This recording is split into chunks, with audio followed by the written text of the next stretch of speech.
सुनिए, क्या आपके साथ भी ऐसा हुआ है? पार्टनर साथ है, माहौल बना हुआ है, लेकिन आप सोचते रहते हैं कि कहीं कुछ गलत तो नहीं हो रहा, कहीं मज़ा कम तो नहीं आ रहा, और फिर जल्दबाजी में सब कुछ खत्म करके बैठे रहते हैं पछतावे में। दोस्तों, यही वो सबसे बड़ी गलती है जो 90% जोड़े करते हैं और फिर शिकायत करते हैं कि मज़ा नहीं आया, संतुष्टि नहीं मिली, कहीं कमी रह गई। आज मैं आपको वो 5 गलतियां बताने जा रही हूं जो शुरुआती स्पर्श के दौरान होती हैं, और आखिर में एक ऐसा राज खोलूंगी जो आपकी पूरी रात बदल देगा। लेकिन एक शर्त है, इस वीडियो को बीच में मत छोड़िएगा, वरना आधी जानकारी से आधा नुकसान होगा। अगर तुम अपनी पत्नी या जीवन साथी से सच्चा प्यार करते हो तो एक काम करो, उनकी खुशी के लिए इस चैनल को अभी सब्सक्राइब करो। तो चलिए शुरू करते हैं। देखिए, जब हम रिश्तों की बात करते हैं तो सबसे ज़्यादा शिकायत यही आती है कि मज़ा नहीं आया, संतुष्टि नहीं मिली, कुछ कमी रह गई। लेकिन कमी कहाँ रह जाती है, ये कोई नहीं समझ पाता। असल में जो शुरुआती स्पर्श होता है वो पूरे अनुभव की नींव होता है।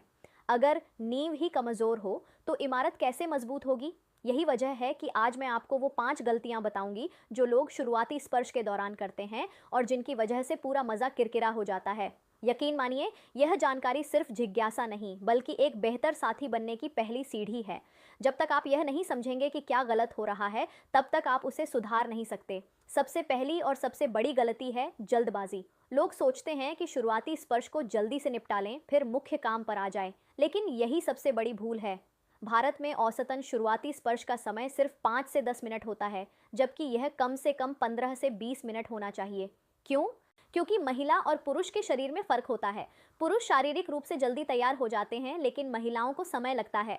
उनका मन पहले जुड़ता है, फिर शरीर। अगर आप जल्दी करेंगे तो वो शारीरिक रूप से तैयार ही नहीं होंगी और फिर पूरा अनुभव दर्द और असहजता में बदल जाएगा। मेडिकल रिसर्च यह भी कहती है कि बहुत सी महिलाओं को शुरुआती स्पर्श से ही संतुष्टि मिलती है और मुख्य संपर्क उनके लिए दर्दनाक हो सकता है। इसलिए जल्दबाजी छोड़िए, समय दीजिए और धीरे धीरे आगे बढ़िए। जब आप देखें कि आपकी साथी पूरी तरह तैयार है, तभी अगले कदम उठाइए। यह धैर्य ही आपको असली मजा देगा। अब आप सोच रहे होंगे कि इतना समय क्या करें, तो मैं आपको बताती हूँ। शुरुआती स्पर्श सिर्फ एक काम नहीं बल्कि एक पूरा कार्यक्रम है। इसमें बातचीत, छुआन, चूमना, सहलाना और एक दूसरे को समझना सब कुछ शामिल है। जब आप इसे एक काम की तरह नहीं बल्कि एक खूबसूरत पल की तरह जिएंगे तो परिणाम बहुत बेहतर होंगे।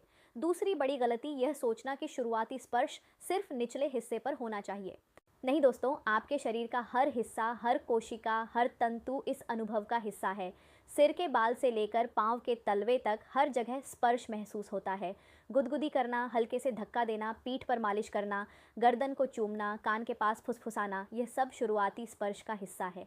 जब आप सिर्फ एक ही हिस्से पर ध्यान देते हैं तो बाकी शरीर उपेक्षित रह जाता है और फिर पूरा अनुभव एक तरफा लगता है। महिलाओं को सबसे ज़्यादा पसंद आता है जब उनके पूरे शरीर को प्यार और ध्यान मिले। जब आप उनके बालों में उंगलियां फेरते हैं, जब आप उनकी पीठ को सहलाते हैं, जब आप उनके हाथों को चूमते हैं, तो यह सब उन्हें भावनात्मक रूप से जोड़ता है।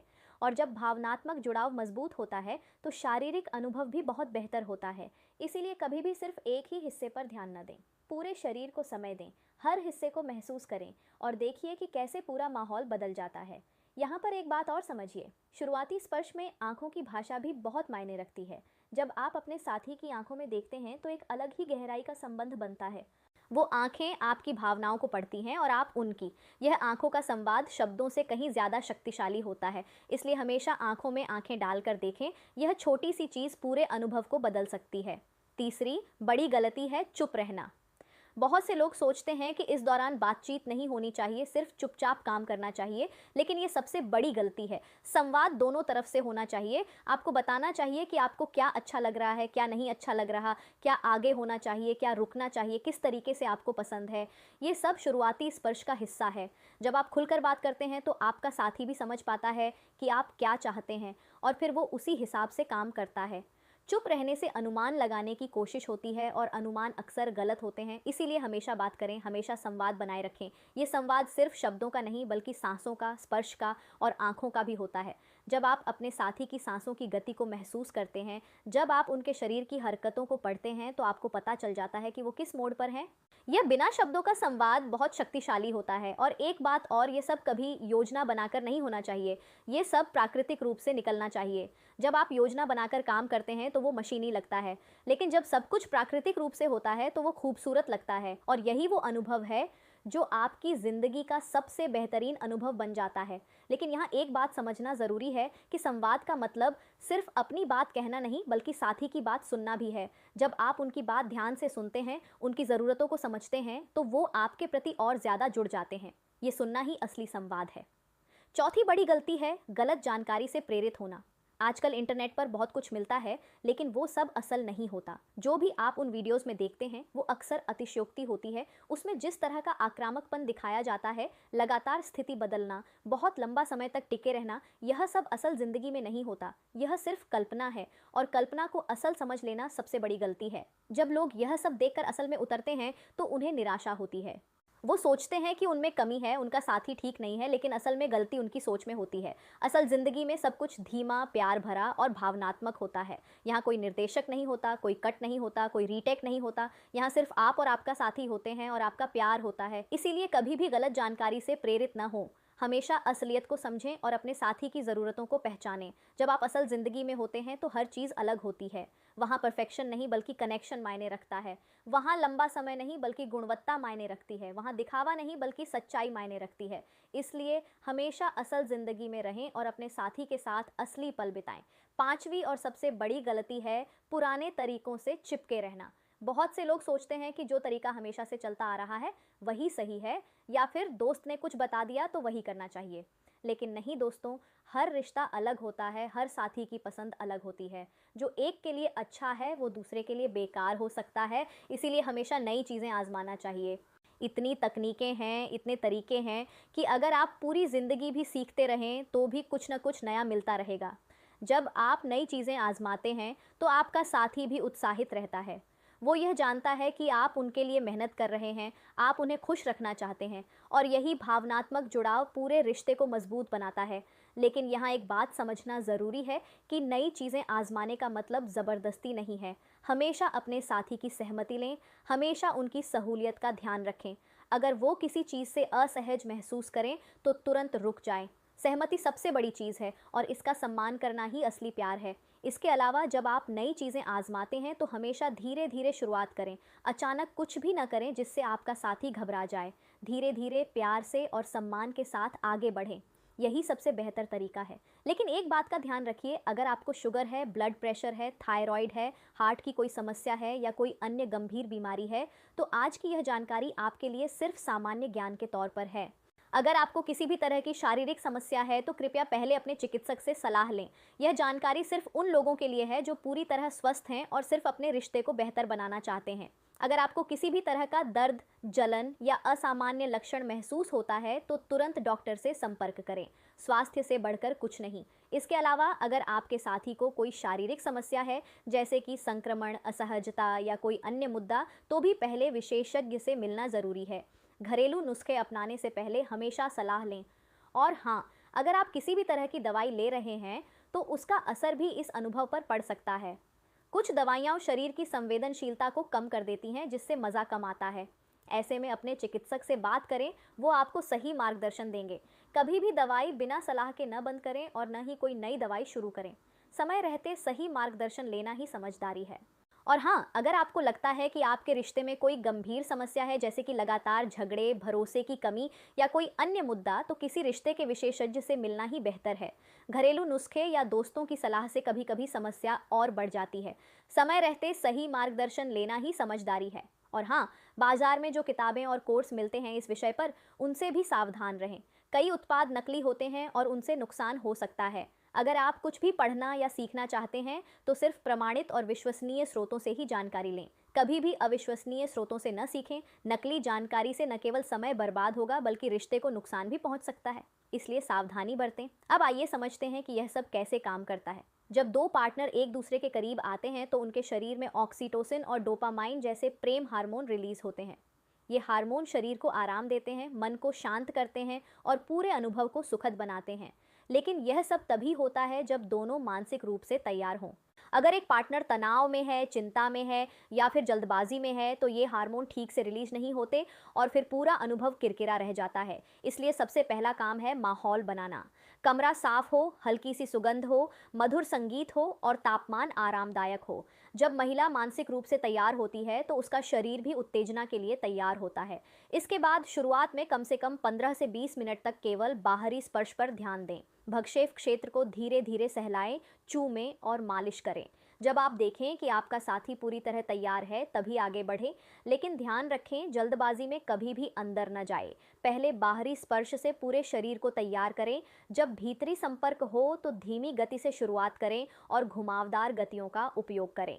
एक ही गति में लगातार न रहें, बल्कि गति बदलते रहें। कभी ऊपर की तरफ दबाव दें, कभी नीचे, कभी दाईं ओर और कभी बाईं ओर। इसे एक कला की तरह समझिए, न कि कोई रेस। अगर आप एक ही कोण पर लगातार काम करते रहेंगे तो उत्तेजना कम हो सकती है। विभिन्न कोणों और गतियों से न केवल शुरुआती संवेदनशील क्षेत्र उत्तेजित होता है, बल्कि पूरा अनुभव बहुत सुखद बन जाता है। इसके अलावा हाथों का उपयोग भी बहुत महत्वपूर्ण है। आप एक हाथ से अपने साथी को सहलाते रहें और दूसरे हाथ से उस संवेदनशील क्षेत्र को स्पर्श करें जहां संपर्क हो रहा है। इससे दोहरी उत्तेजना मिलती है। कभी कभी रुकना भी जरूरी है। जब आप महसूस करें कि उत्तेजना बहुत बढ़ रही है तो थोड़ी देर रुक जाए, साथी को सहलाएं, फिर धीरे धीरे शुरुआत करें। इसे नियंत्रित करना कहते हैं और यह तकनीक बहुत प्रभावी होती है। साथ ही संबंध बनाने के बाद भी 15 मिनट तक साथी को गले लगाकर रखें। इससे भावनात्मक संतुष्टि मिलती है जो शारीरिक संतुष्टि से कहीं ज़्यादा महत्वपूर्ण होती है। और हाँ, हमेशा स्वच्छता का ध्यान रखें। संबंध बनाने से पहले और बाद में दोनों को साफ सफाई करनी चाहिए। इससे संक्रमण का खतरा कम होता है और महिला को मानसिक सुकून मिलता है। अगर महिला मानसिक रूप से चिंतित है कि कहीं गंदगी तो नहीं, तो वो पूरी तरह संतुष्ट नहीं हो पाती। इसलिए स्वच्छता पर विशेष ध्यान दें। और सबसे ज़रूरी, हमेशा अपने साथी की सहमति का ध्यान रखें। अगर कभी भी आपका साथी असहज महसूस करे या कुछ रोकने कहे तो तुरंत रुक जाए। सहमति सबसे बड़ी चीज़ है। बिना सहमति के कुछ भी करना गलत है और इससे रिश्ते में दरार आ सकती है। इसलिए हमेशा एक दूसरे की भावनाओं का सम्मान करें। एक और बात, संबंध बनाने के दौरान आंखों में आंखें डालकर देखना बहुत ज़रूरी है। यह भावनात्मक जुड़ाव को बहुत गहरा बनाता है। जब आप एक दूसरे की आंखों में देखते हैं तो एक अलग ही संवाद शुरू होता है जो शब्दों से बयां नहीं होता। यही वो क्षण है जो याद रह जाता है। अब आपके मन में सवाल होगा कि अगर यह सब कुछ है तो फिर कई जोड़े इस अनुभव से वंचित क्यों रहते हैं। देखिए, कई बार पुरुष अपनी जल्दबाजी में महिला को पूरी तरह तैयार होने का मौका ही नहीं देते, या फिर वो सिर्फ अपनी संतुष्टि सोचते हैं, महिला की नहीं। रिश्ता तभी मजबूत होता है जब दोनों एक दूसरे की खुशी में खुश हों। अगर आप सिर्फ अपनी खुशी सोचेंगे तो रिश्ता कमज़ोर हो जाएगा। इसलिए हमेशा संतुलन बनाए रखें। उसकी खुशी आपकी खुशी में जुड़ी हुई है और आपकी खुशी उसकी खुशी में।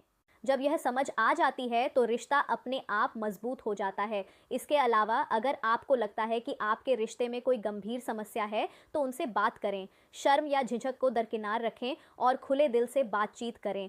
कई बार छोटी छोटी बातें सुलझ जाने से रिश्ता बहुत मजबूत हो जाता है। और हाँ, हमेशा ईमानदार रहें। अगर आप उनके प्रति कुछ महसूस करते हैं तो उसे बताएं, लेकिन बताने का तरीका प्यारा होना चाहिए, न कि अकड़ू। कभी कभी एक छोटी सी मुस्कान, एक प्यारी सी नज़र या एक कोमल सा स्पर्श बहुत कुछ कह जाता है। शब्दों की ज़रूरत नहीं पड़ती। और सबसे ज़रूरी, हमेशा उसकी इज्जत करें। जब तक वो तैयार ना हो तब तक इंतज़ार करें। यही सबसे बड़ा प्यार है। कोई भी रिश्ता तभी मजबूत होता है जब दोनों एक दूसरे की भावनाओं को समझें। और एक बात और, रिश्ते में कभी भी तुलना मत कीजिएगा। अपने साथी को किसी और से मत तुलना कीजिए, न अपने पूर्व रिश्तों से और न किसी दोस्त के रिश्ते से। हर रिश्ता अपनी जगह अनोखा होता है। तुलना से केवल निराशा और कटुता पैदा होती है। इसलिए हमेशा अपने रिश्ते को उसकी अनूठाई में स्वीकार करें। जब आप अपने साथी को उसकी असलियत में स्वीकार करते हैं तो वो भी आपको वैसे ही स्वीकार करती है। और यही वो भरोसा है जो रिश्ते को मजबूत बनाता है। अब वो पल आ गया है जिसका आपको इंतज़ार था। मैं आपको वो राज बताने जा रही हूँ जिसे जानकर आप हमेशा के लिए एक बेहतर साथी बन जाएंगे। वो राज यह है कि शुरुआती स्पर्श सिर्फ शारीरिक नहीं बल्कि भावनात्मक भी है।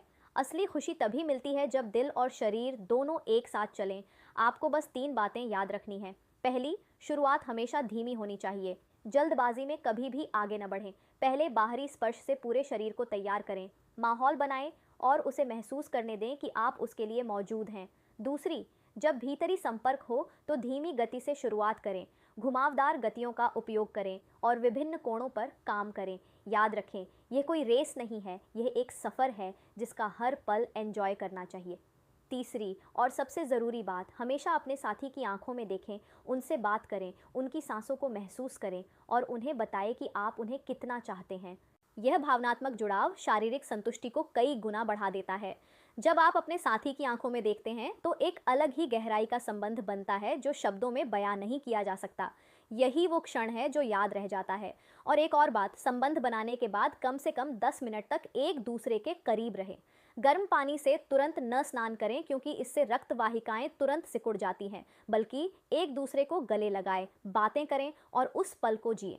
यही भावनात्मक संतुष्टि है जो महिला को पूरी तरह संतुष्ट करती है। इसके बाद भी कुछ बातों का ध्यान रखें। हमेशा ईमानदार रहें, हमेशा सम्मान करें और हमेशा प्यार से काम लें।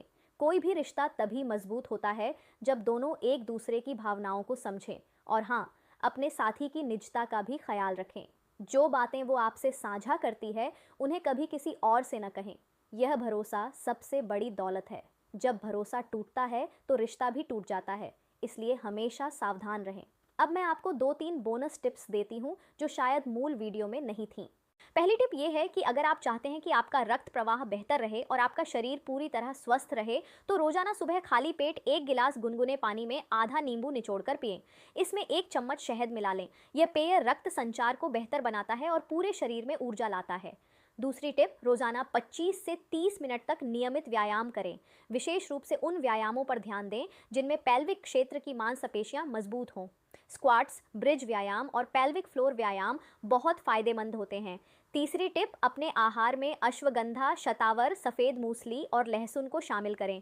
ये सभी प्राकृतिक जड़ी बूटियां शरीर की नसों को मजबूत करती हैं, रक्त प्रवाह बढ़ाती हैं और समग्र स्वास्थ्य में सुधार लाती है। अगर आप इन तीनों टिप्स को अपनी दिनचर्या में शामिल कर लेते हैं तो महीने भर में आप खुद में अंतर महसूस करेंगे। इसके अलावा अगर आपको लगता है कि आपके शरीर में कोई विशेष समस्या है तो आप प्रमाणित आयुर्वेदिक तेल का उपयोग कर सकते हैं। लेकिन याद रखिए, बाजार में बहुत सारे नकली उत्पाद मिलते हैं। कभी भी अविश्वसनीय स्रोतों से खरीदारी न करें। हमेशा प्रमाणित वेबसाइट या प्रमाणित विक्रेताओं से ही खरीदें जहां होलोग्राम और वास्तविक पहचान हो। नकली उत्पादों से न केवल पैसे बर्बाद होंगे बल्कि शरीर को नुकसान भी पहुंच सकता है, इसलिए सावधानी बरतें। और हाँ, अगर आप किसी भी तरह की दवाई या तेल का उपयोग कर रहे हैं तो पहले अपने चिकित्सक से ज़रूर सलाह लें। कोई भी चीज़ बिना सोचे समझे न खरीदें। एक और बात, अगर आप शादी की पहली रात के लिए तैयारी कर रहे हैं तो दिन भर हल्का खाएं। भारी खाना खाने से शरीर में आलस आ जाता है और ऊर्जा कम लगती है। हल्का पौष्टिक खाना खाएं, ज़्यादा से ज़्यादा पानी पिएं और शाम को एक छोटी सी टहल लें। इससे शरीर तरोताज़ा रहता है और मन शांत रहता है। और सबसे ज़रूरी, घबराहट छोड़ दें। घबराहट सबसे बड़ा दुश्मन है। जितना शांत रहेंगे उतना बेहतर परिणाम मिलेगा। इसके अलावा अगर आप चाहते हैं कि शुरुआती स्पर्श और भी मज़ेदार हो तो एक अच्छी क्वालिटी का ल्यूब्रिकेंट उपयोग कर सकते हैं। यह संपर्क को आसान और सुखद बनाता है। लेकिन याद रखें, हमेशा प्राकृतिक और सुरक्षित उत्पाद ही चुनें। कभी भी केमिकल वाले उत्पादों का उपयोग न करें जो शरीर को नुकसान पहुंचा सके। और हाँ, अगर आप किसी भी तरह की एलर्जी या संवेदनशीलता महसूस करें तो तुरंत उपयोग बंद कर दें और चिकित्सक से संपर्क करें। तो दोस्तों, आज की इस वीडियो में हमने बहुत कुछ सीखा। हमने जाना कि शुरुआती स्पर्श क्यों ज़रूरी है और इसे जल्दबाजी में क्यों नहीं करना चाहिए। हमने समझा कि पूरे शरीर को ध्यान देना क्यों ज़रूरी है, न कि सिर्फ एक हिस्से को। हमने जाना कि संवाद कितना महत्वपूर्ण है और चुप रहना कितना नुकसानदेह है। हमने यह भी जाना कि गलत जानकारी से कैसे बचें और नई चीज़ें आजमाना क्यों ज़रूरी है। हमने यह भी समझा कि भावनात्मक जुड़ाव शारीरिक संतुष्टि से कहीं ज़्यादा महत्वपूर्ण है। अब आपके मन में कोई भी शंका नहीं रहनी चाहिए। आप पूरी तरह तैयार हैं, आपका ज्ञान बढ़ गया है और आप जान चुके हैं कि असली खुशी कहाँ मिलती है। अगली वीडियो में मैं आपको बताऊंगी कि कौन से खाद्य पदार्थ रोज़ाना खाने से पुरुषों में कमज़ोरी दूर होती है और जवानी बरकरार रहती है। वो वीडियो भी बहुत खास होने वाली है, इसीलिए चैनल को सब्सक्राइब करके बेल आइकन दबा दीजिए ताकि कोई भी वीडियो मिस ना हो। और हाँ, अगर आप अपने साथी से सच्चा प्यार करते हैं तो उनकी सेहत और खुशी के लिए इस वीडियो को उनके साथ शेयर